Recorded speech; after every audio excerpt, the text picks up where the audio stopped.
تو رسول اللہ صلی اللہ علیہ وسلم اس انداز سے گھر والوں کی تربیت فرماتے تھے، اور پھر اپنی عورتوں پر غیرت کھاتے تھے، غیرت کھاتے تھے، اپنی عورتوں پر غیرت کھاتے تھے۔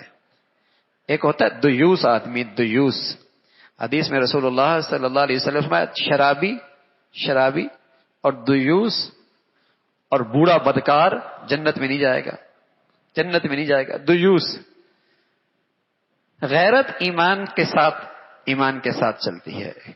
حضور علیہ الصلوۃ والسلام کے گھر میں ایک آدمی آتا تھا مخنث، جسے ہم خواجہ سرائے کہتے ہیں۔ گھر والے سمجھتے کہ یہ نہ سمجھ ہے، اسے کچھ پتہ نہیں ہے۔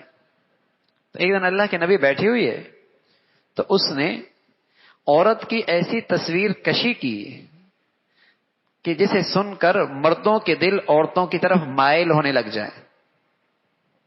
تو اللہ کے نبی صلی اللہ علیہ وسلم یہ سمجھدار آدمی ہے، یہ تو عورتوں کے حسن کو جانتا ہے، اور یہ تو عورتوں کی جسے کہیں کہ اس انداز سے تصویر کشی کر رہا ہے کہ دوسروں کے سامنے تذکرہ کرے تو ان کے دل مائل ہونے لگ جائیں۔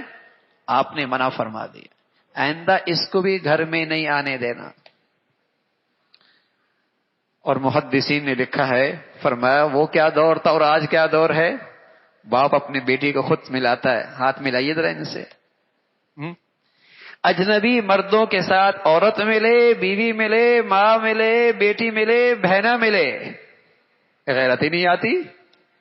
کتنا بڑا خوش وسیع و ظرف ہے، بڑا روشن خیال ہے۔ ہاں ارے میاں غیرت کمزور ہو گئی نا، وہ جو ایمان کی غیرت ہے، اللہ کے نبی ہیں، اللہ کے نبی ہیں، کہاں یہ برداشت ہے کہ اجنبی مردوں کے ساتھ اس کی بیٹی بہنا آزادانہ میل جول رکھے، اٹھنا بیٹھنا ہو، آزادانہ گفتگو ہو، یہ غیرت کے خلاف ہے۔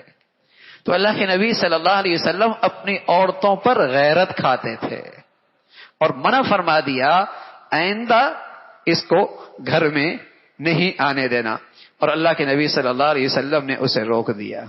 تو یہ گھر کی زندگی ہے، نیکی کو فروغ دینا، حیا کو فروغ دینا، غیرت کو فروغ دینا، صدقے کو فروغ دینا، اچھے اخلاق کو فروغ دینا۔ اس سے گھر جنت بن جاتا ہے، گھر جنت بن جاتا ہے۔ اللہ ایسی مبارک زندگی ہمیں بھی نصیب فرما دے۔